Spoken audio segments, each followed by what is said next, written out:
अस्सलामुअलैकुम, welcome to creative by Samiya. आज की इस वीडियो में हम पुरानी लेस को रीयूज़ करेंगे। अगर आप सब भी ये फ्लावर्स बनाना चाहते हैं तो वीडियो को फुल वॉच कीजिएगा। इन फ्लावर्स को बनाने से पहले अगर चैनल पर नए हैं तो वीडियो को लाइक और चैनल को सब्सक्राइब कर लें। इससे पहले लेसिस के इन पीसेस को कटिंग कर लें, जैसा कि आप वीडियो में देख रहे हैं। मैं अपने चैनल पर लेसिस को रीयूज करके ड्रेस डिजाइनिंग आइडियाज देती हूँ। लेसिस के इन पीसेस को मैंने कटिंग कर लिया है। अब 1 बाय 1 सुई में इसे पिरो लें।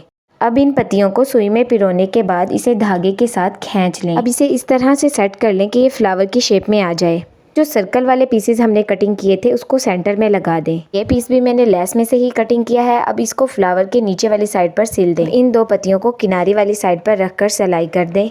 मैं अपने चैनल पर लेसिस को डिजाइन करना सिखाती हूँ। मेरे चैनल पर जाकर दूसरी वीडियोस भी जरूर वॉच कीजिएगा। नेक्स्ट फ्लावर बनाने के लिए मैं 4 पत्तियां और 1 सर्कल यूज करूंगी। अब इन सब पत्तियों को सर्कल के 4 साइडेड पर सिलाई कर लें। अगर अभी तक आपने लेस से पाइपिंग बनाने की वीडियो नहीं देखी तो चैनल पर जाकर जरूर देखिएगा।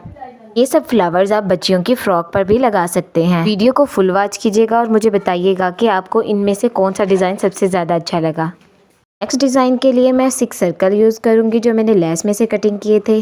सर्कल को फ्लावर की शेप दे लें, जैसा कि आप वीडियो में देख रहे हैं, और सुई की मदद से इन्हें सिलाई कर लें। नेक्स्ट डिज़ाइन के लिए मैं 3 सर्कल और 1 पत्ती यूज़ करूंगी। इन तीनों सर्कल्स को 1 बाय 1 सुई की मदद से सिलाई कर लें, जैसा कि आप वीडियो में देख रहे हैं। इस पत्ती को नीचे वाली साइड पर रखकर सिलाई कर लें, जैसा कि आप वीडियो में देख रहे हैं। इस फ्लावर को आप एज अ लटकन और टसल के तौर पर भी इस्तेमाल कर सकते हैं।